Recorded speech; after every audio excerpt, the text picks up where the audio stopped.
ನಮಸ್ಕಾರ ಫ್ರೆಂಡ್ಸ್, ಎಲ್ಲ ಹೆಂಗದ್ರಿ? ನಾನಂತ ಅಗ್ದಿ ಮಸ್ತ್ ಅಂದ್ರೆ ಮಸ್ತ್ ಅದೀನಿ. ನೋಡ್ತಾ ಇದ್ರಿ ನಾನು ಏನು ತಂದೀನಿ ಅಂತ ಗೊತ್ತಾಗತ್ತಲ್ರಿ. ಜಾಮೂನು ಆದರೆ ಮಾಮೂಲಿ ಜಾಮೂನು ಅಲ್ರಿ ಇದು, ಖೋವಾ ಹಾಕಿ ಮಾಡಿದಂಥ ಜಾಮೂನು ರೀ ಇದು. ನನ್ನ ತಂಗಿ ಕೈ ರುಚಿಲಿ ಅವಳು ಮಾಡಿದಂಥ ಜಾಮೂನು ಪರ್ಫೆಕ್ಟಾಗಿ ಎಕ್ದಮ್ ಸಾಫ್ಟಾಗಿ ಬಂತು.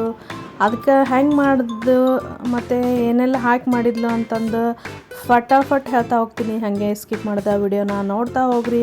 ಹಾಗೆ ಹೊಸಬ್ರು ಯಾರು ಬಂದಿದ್ರೆ ನನ್ನ ಚಾನಲ್ಗೆ ಸಬ್ಸ್ಕ್ರೈಬ್ ಮಾಡ್ಕೊರಿ, ಶೇರ್ ಮಾಡಿ, ಲೈಕ್ ಮಾಡಿ, ಕಮೆಂಟ್ ಮಾಡಿ, ಮತ್ತು ಮುಂಬರುವ ನನ್ನ ಎಲ್ಲ ವೀಡಿಯೋಸ್ಗೂ ಪ್ರೋತ್ಸಾಹ ಕೊಡ್ರಿ. ಹಂಗಾದ್ರೆ ಬರ್ರಿ ಫ್ರೆಂಡ್ಸ್, ಇದನ್ನು ಹೆಂಗೆ ಮಾಡಿದ್ಲು ನನ್ನ ತಂಗಿ ಅಂತ ಹೇಳ್ತೀನಿ. ಇದಕ್ಕೆ ಈ ಜಾಮೂನು ನೋಡ್ರಿ, ನೋಡಿದ್ರೆ ಹೋಟೆಲ್ ಥರನ ಕಾಣ್ತೈತಿ. ಅಗ್ದಿ ಸಾಫ್ಟಾಗಿ ಬಂದೈತಿ. ಇದು ಜಾಸ್ತಿ ನಾವು ಅಂದರೆ ನಮ್ಮ ತಂಗಿ ಮಕ್ಕಳಿಗೆ ಅಷ್ಟು ರಸ ಅಂದರೆ ಪಾಕ ಅದು ಜಾಸ್ತಿ ಇಷ್ಟಪಡೋಂಗಿಲ್ಲ. ಹಾಗಾಗಿ ಜಾಸ್ತಿ ಏನೋ ಪಾಕ ಮಾಡ್ಕೊಂಡಿಲ್ಲ, ಆದರೂ ಸಾಫ್ಟ್. ಯಾಕಂದ್ರೆ ಇದು ಖೋವಾ ಜಾಮೂನು ಅಲ್ರಿ, ಅದಕ್ಕೆ ಸಾಫ್ಟಾಗಿ ಬಂದಿರುತ್ತೆ. ಮತ್ತು ಇದು ನಿಮ್ಗೆ ಬೇಕಂದ್ರೆ ಜಾಸ್ತಿ ಪಾಕ ಮಾಡ್ಕೊರಿ. ಇದು ಹೆಂಗೆ ಮಾಡಿದೆ ಅಂತಂದ್ರೆ, ಇದು ನೋಡಿರಿ, ಪಾವು ಕೆ ಜಿಯಷ್ಟು ಅಂದ್ರೆ 250 ಗ್ರಾಮ್ನಷ್ಟು ಖೋವಾ, ಫ್ರೆಶ್ ಖೋವಾ ತೊಗೊಂಡಿದ್ದು. ಇದಕ್ಕೆ ಒಂದು ಪ್ಯಾಕೆಟ್ನಷ್ಟು ಅಂದರೆ 160 ಗ್ರಾಮ್ನಷ್ಟು ಜಾಮೂನ್ ಮಿಕ್ಸ್ ಇರುತ್ತಲ್ಲ, ಅದನ್ನು ತೊಗೊಂಡು ಎರಡೂ ಮಿಕ್ಸ್ ಮಾಡ್ಕೋಬೇಕು. ನೋಡ್ಕೊಂಡು ಕಲಿಸ್ಬೇಕು. ಯಾಕಂದರೆ ಇದು ಖೋವಾದಾಗ ತಂಪು ಇರುತ್ತೆ, ಅಂದ್ರೆ ಮಾಯ್ಶ್ಚರೈಸರ್ ಇರುತ್ತಲ್ಲ, ಅದ್ರಾಗನ ಕಲಿಸ್ಕೋಬೋದು. ಬೇಕಂದ್ರೆ ಇದಕ್ಕೆ ಸ್ವಲ್ಪ ಹಾಲು ಹಾಕ್ಕೋಬೇಕು. ಇದು ನೋಡ್ರಿ, ಎಲ್ಲ ಚೆಂದಾಗ ಮಿಕ್ಸ್ ಮಾಡ್ಕೋತಾ ಇದ್ದಾಳೆ ನಮ್ಮ ತಂಗಿ. ಹಿಂಗೆ ನೀಟಾಗಿ ಮಿಕ್ಸ್ ಮಾಡ್ಕೊಂಡಾದ್ಮೇಲೆ ಸ್ವಲ್ಪ ಗಟ್ಟಿ ಅನಿಸಿದ್ರೆ 3 ಸ್ಪೂನ್ನಷ್ಟು ಆಕಿ ಇದನ್ನು ಹಾಕ್ಕೊಂಡ್ಲು, ಹಾಲು ಗಟ್ಟಿ ಫ್ರೆಶ್ ಹಾಲು ಹಾಕ್ಕೊಂಡು ಜಸ್ಟ್ ಹೀಗೆ ತುದಿ ಬೆರಳೆಲ್ಲ ಕಲಿಸ್ಕೋತಾ ಇದ್ದಾಳೆ. ಅದು ಕಲಸಿಟ್ಟು ಒಂದು 5 ನಿಮಿಷ ನೆನೆಹಾಕಿಬಿಟ್ಲು. ಆಮೇಲೆ 2 ಬಟ್ಲದಷ್ಟು ಸಕ್ಕರೆ ತೊಗೊಂಡು, ನೀವು ಜಾಸ್ತಿ ಬೇಕಂದ್ರೆ ಇನ್ನೂ 1 ಬಟ್ಲು ಹಾಕ್ಕೋರಿ.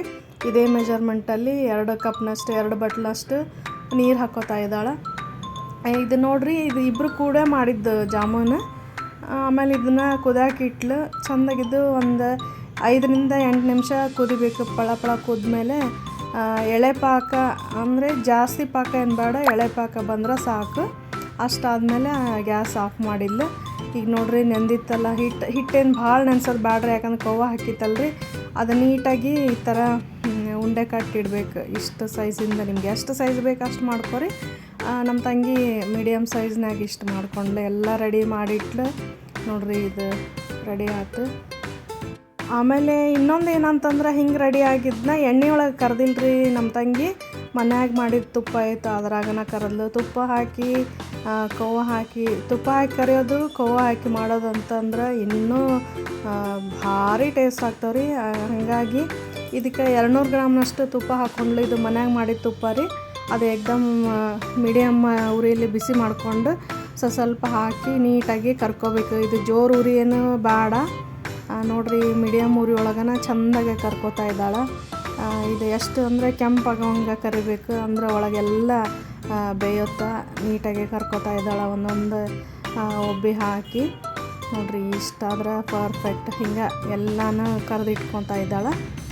ಆಮೇಲೆ ಕರೆದಿಟ್ಟು ಒಂದು 5ರಿಂದ 8 ನಿಮಿಷ ಇದು ತಣ್ಣಗೆ ಹಾಕಿಬಿಡ್ಬೇಕು. ಅಷ್ಟರೊಳಗೆ ಪಾಕನ ನೋಡ್ರಿ ಮೀಡಿಯಮ್ ಬೆಚ್ಚಗಿರುತ್ತೆ. ಆಗೆಲ್ಲ ಜಾಮೂನು ಹಾಕಿ ಒಂದು 10ರಿಂದ 15 ನಿಮಿಷ ಬಿಟ್ಟರೆ ಪರ್ಫೆಕ್ಟ್ ಆದಂಥ ಜಾಮೂನು ರೆಡಿ ಆಗುತ್ತೆ. ಇದಕ್ಕೆ ಬೇಕಂದರೆ ಏಲಕ್ಕಿ ಪುಡಿನೂ ಹಾಕೋಬೋದು. ಇದಕ್ಕೆ ಏನೂ ಬೇಡ ಅನಿಸುತ್ತೆ, ಯಾಕಂದ್ರೆ ಜಾಮೂನ್ನಾಗ ಖೋವಾ ಹಾಕಿ ಮಾಡಿದ್ರಿಂದ ಅದ್ರದ್ದು ಫ್ಲೇವರ್ ಡಬ್ಬಲ್ ಆಗಿರುತ್ತೆ. ಹಂಗೆ ತುಪ್ಪದಾಗ ಕರೆದಿದ್ರಿಂದ ಭಾರಿ ಟೇಸ್ಟ್ ಬರುತ್ತೆ.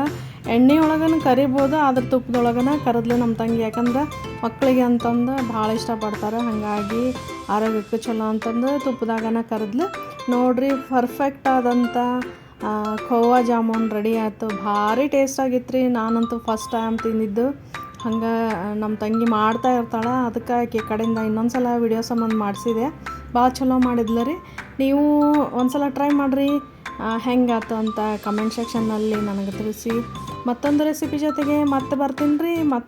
ನನ್ನ ಇವತ್ತಿನ ವಿಡಿಯೋ ನಿಮಗೆ ಇಷ್ಟ ಆದರೆ ಕಮೆಂಟ್ ಮಾಡಿ ಮತ್ತು ಪ್ರೋತ್ಸಾಹ ಕೊಡಿರಿ. ಮತ್ತೊಂದು ರೆಸಿಪಿ ಜೊತೆಗೆ ಮತ್ತೆ ಬರ್ತೀನಿ. Thank you for watching my video.